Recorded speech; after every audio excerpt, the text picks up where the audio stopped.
Sotoras Day.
Pada zaman dahulu kala, di sebelah utara kota Garut, ada sebuah desa yang penduduknya kebanyakan berprofesi sebagai petani. Karena tanah di desa itu sangat subur dan tidak pernah kekurangan air, maka sawah-sawah mereka selalu menghasilkan padi yang berlimpah ruah. Meski begitu, para penduduk di desa itu tetap miskin. Hari masih sedikit gelap dan embun masih bergayut di dedaunan. Para penduduk sudah bergegas menuju sawah mereka. Hari ini adalah hari panen. Mereka akan menuai padi yang sudah menguning dan menjualnya kepada seorang tengkulak bernama Nyai Endit. Nyai Endit adalah orang terkaya di desa itu. Rumahnya mewah, lumbung padinya sangat luas karena harus menampung padi yang dibelinya dari seluruh petani di desa itu. Ya, seluruh petani. Dan bukan dengan sukarela, para petani itu menjual hasil panennya kepada Nyai Endit. Mereka terpaksa menjual semua hasil panennya dengan harga murah. Kalau tidak ingin cari perkara dengan centeng-centeng suruhan Nyai Endit. Lalu, jika pasokan padi mereka habis, mereka harus membeli dari Nyai Endit dengan harga yang melambung tinggi. Penduduk di desa itu merasa sedih atas nasib yang mereka jalani.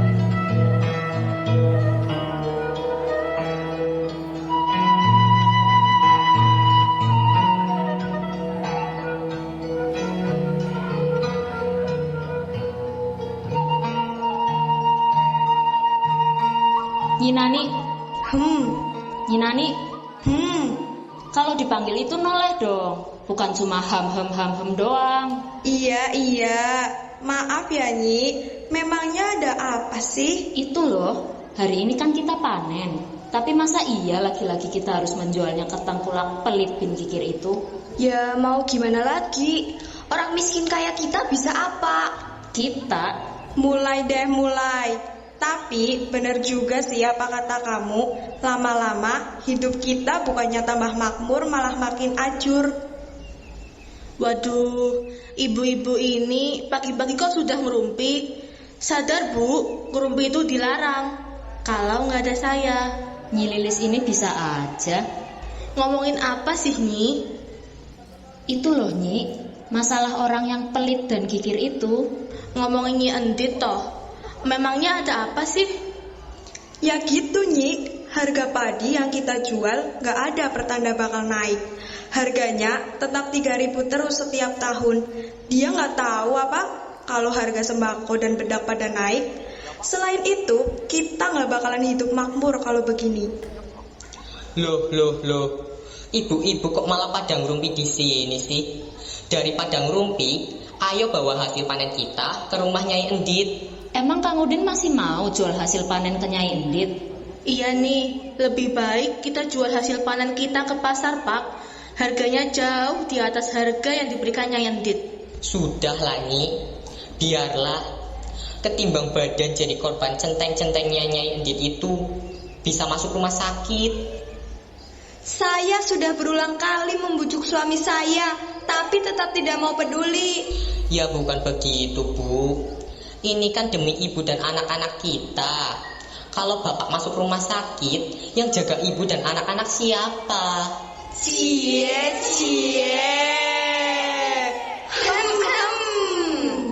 Nggak boleh kayak gitu. Ingat umur. Tapi kok romantis juga ya? Kok jadi ngelantur ya ngomongnya? Ya sudah Bu, bapak mau ke rumah Nyai Endit dulu. Ibu teruskan nunggu padinya ya. Iya Pak. Mari ibu-ibu. Mari Pak.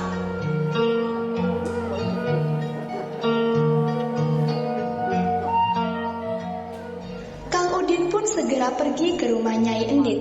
Rumah Nyai Endit bisa dibilang sangat strategis. Letaknya di tengah desa, dengan lumbung padi luas dan besar di pinggir rumahnya. Lumbung padi itu dijaga oleh 2 centeng Nyai Endit. Mereka berdiri di depan pintu lumbung padi dengan raut muka sangar dan galak. Beberapa waktu kemudian, Kang Udin datang dengan membawa sekarung padi hasil panen.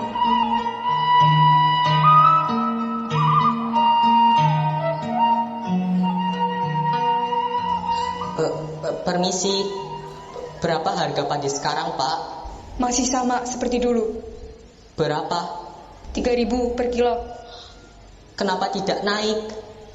Padahal di tempat lain harganya lebih tinggi. Apa tidak bisa naik walau sedikit Pak? Tidak bisa. Mau tidak mau harga itu yang kamu terima. Tidak bisa lebih. Mau tidak? Jika tidak, siap-siap saja berhadapan dengan kami. Bolehkah aku bertemu dengan Nyai Endit? Apa? Aku tidak salah dengar. Orang udik seperti kamu ingin bertemu dengan orang terkaya dan tercantik di desa ini. Hah? Apa kamu tidak punya kaca di rumah? Untuk apa kamu ingin menemui Nyai Endit? Aku ingin harga untuk hasil panenku naik sedikit saja. Tidak bisa. Nyai Endit sibuk dan tidak ada di rumah sekarang. Lebih baik kamu cepat mengambil keputusan. Jika tidak, siap-siap saja berhadapan dengan kami. Baiklah, aku akan menjual hasil panenku kepadamu. Dari tadi kayak jualnya. Nih, 30.000.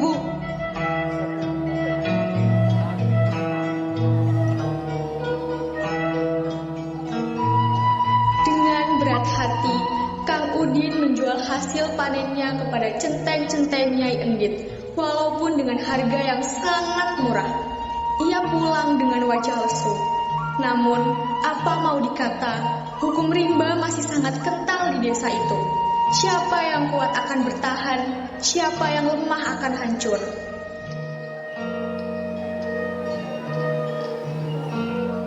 Di lumbung padi miliknya, Nyai Endit sedang bercengkrama dengan centeng-centengnya. Ia menanyakan tentang hasil panen dari seluruh penduduk desa.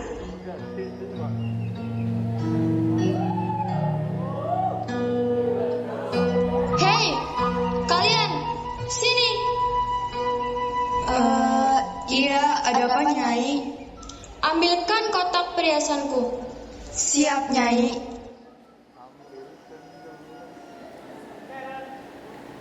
Bagaimana? Apa semua padi sudah dibeli?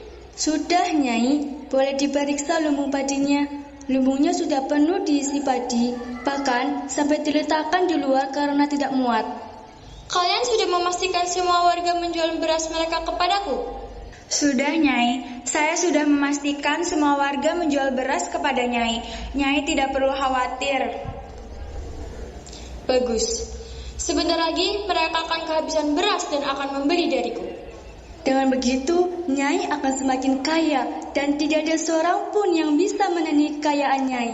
Betul, semakin banyak rakyat yang menderita, semakin berlimpah kekayaan Nyai.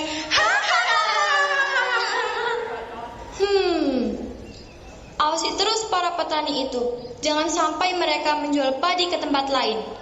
Beri pelajaran bagi siapapun yang membangkang. Sekarang, pergilah.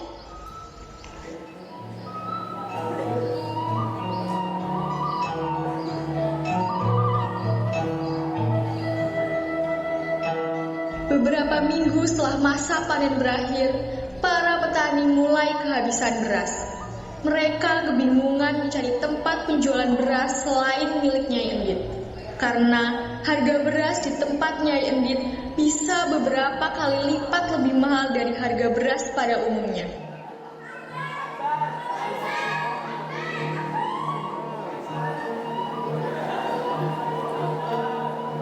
Aduh, Pak, persediaan beras kita sudah habis. Ya sudah, Bu. Untuk sementara ini kita makannya ada dulu. Mau makan apa sih, Pak? Beras kita saja sudah habis. Semua ini gara-gara Bapak menjual beras kita ke tengkulak kikir nan tamak itu. Kok Ibu nyalain Bapak? Ibu tahu sendiri kan kalau Bapak nggak punya pilihan selain menjualnya ke Nyai Endit. Sudah, Pak, Bu, jangan ribut terus. Malu didengar tetangga. Masalah ini kan bisa dibicarakan baik-baik. Ya terus gimana? Coba kita minta beras ke Nyai Endit, Bu. Bapak gila ya? Bapak lupa dia orang seperti apa? Dia itu kikir, tamak, pelit. Dia mana peduli pada orang seperti kita. Ya dicoba dulu toh, Bu. Kita nggak akan tahu sebelum dicoba. Sudahlah, Pak, percuma. Lebih baik kita coba minta ke tetangga saja. Kita sudah beberapa kali meminta beras kepada Nyi Nani dan Nyi Ina. Mau minta ke siapa lagi? Pupu coba minta ke Nyi Asih aja kali ya, Bu. Boleh, Nak. Kamu coba minta ke Nyi Asih, biar Ibu minta ke Nyi Nani.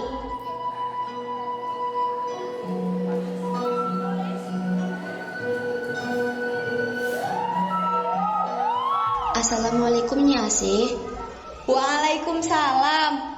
Puput, ada apa? Pagi-pagi sudah ke rumah. Begini, Nyi. Gimana ya? Saya nggak enak ngomongnya. Ada apa sih, Put? Nggak perlu sungkan-sungkan. Saya mau minta sedikit beras, Nyi. Persediaan beras di rumah sudah habis. Waduh, maaf ya, Put. Persediaan beras di rumah saya juga menipis. Mungkin tinggal sekilo lagi. Aduh, apa aku harus minta beras ke Nyai Endit seperti kata Bapak ya? Nggak mungkin dikasih, Put. Kamu kan tahu dia orangnya seperti apa. Saya sudah nggak ada pilihan lain, Nyi. Kalau saya nggak coba meminta kepada Nyai Endit, keluarga saya nggak bisa makan. Jangan, Put. Kita nggak tahu apa yang akan dilakukan centeng-centengnya kalau kamu berani meminta kepada Nyai Endit. Di saat Puput dan Nyi Asih sedang kebingungan, datanglah seorang nenek tua yang berjalan terbungkuk-bungkuk. Nenek itu menghampiri mereka.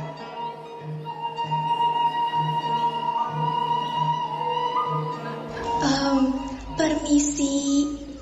Iya, Nek. Ada yang bisa saya bantu? Nyi, saya mau numpang tanya. Tanya apa, Nek? Di mana saya bisa menemukan rumah orang terkaya di desa ini? Maksud Nenek, Nyai Endit. Sudah dekat, Nek. Nenek tinggal lurus saja sampai bertemu pertigaan, lalu belok kiri. Nanti Nenek lihat rumah yang sangat besar. Itu rumahnya.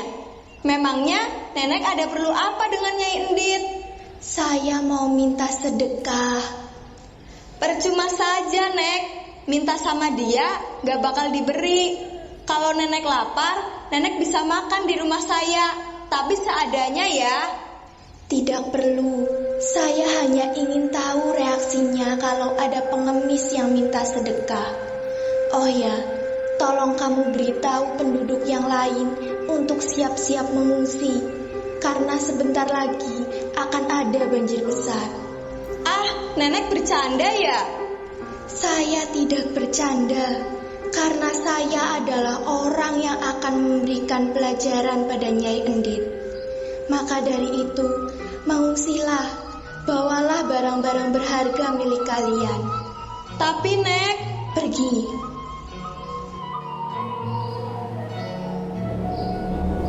Nenek itu pun pergi, meninggalkan Nyi Asi dan Puput dengan rasa kebingungan. Namun, mereka tetap mempercayai ucapan nenek itu. Berbondong-bondong mereka segera memberitahukan kepada seluruh warga untuk segera mengungsi ke tempat ini. Di sisi lain, nenek tersebut telah sampai di rumah Nyai Endit.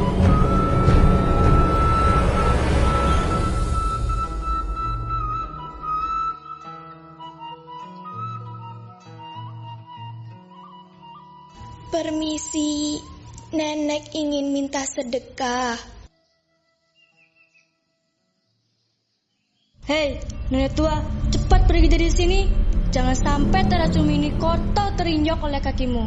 Saya mau minta sedekah. Mungkinkah ada sisa makanan yang bisa saya makan? Sudah 3 hari saya tidak makan. Apa peduliku?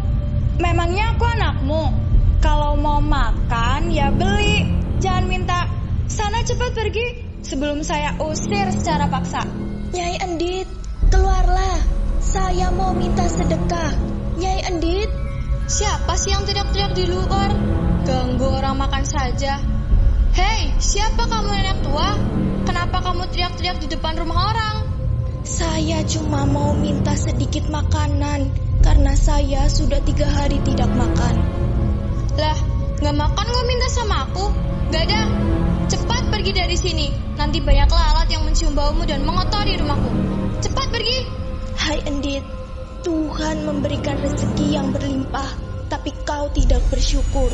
Kau kikir, kau tamak, kau melupakan kewajibanmu untuk membantu orang lain. Hah? Kau mau menghukumku? Tidak salah, Nek. Kamu tidak lihat centeng-centengku banyak. Sekali pukul saja, pasti mati. Tidak perlu repot-repot mengusir. Saya akan pergi dari sini jika kau bisa mencabut tongkat ini dari tanah. Dasar nenek gila. Apa susahnya mencabut tongkat? Tanpa tenaga pun aku bisa. Sialan. Centeng, cabut tongkat itu. Awas kalau sampai tidak tercabut.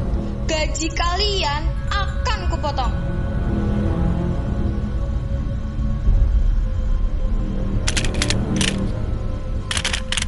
Kalian tidak berhasil. Ternyata tenaga kalian tidak seberapa. Lihat, aku akan mencabut tongkat ini.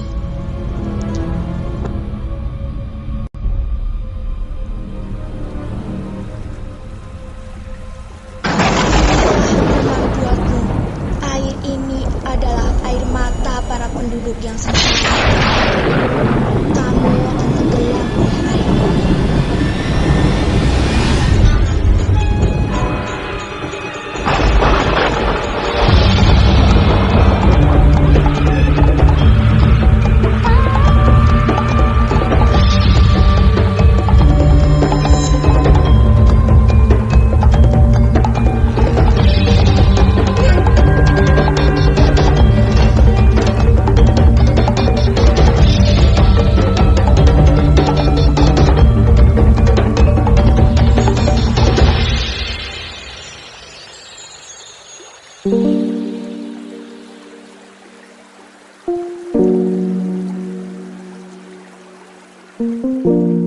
Tamak membuat kehancuran. Harta tak dapat menghentikan bencana. Tenggelam Situ Bagendit.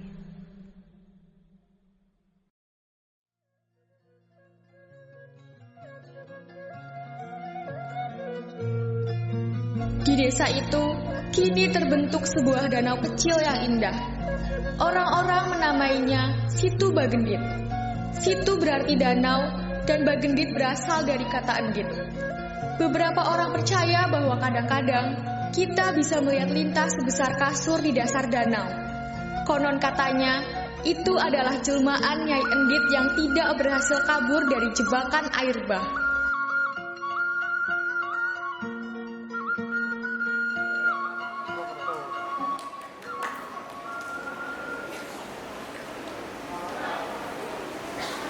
Subang, kali Subang.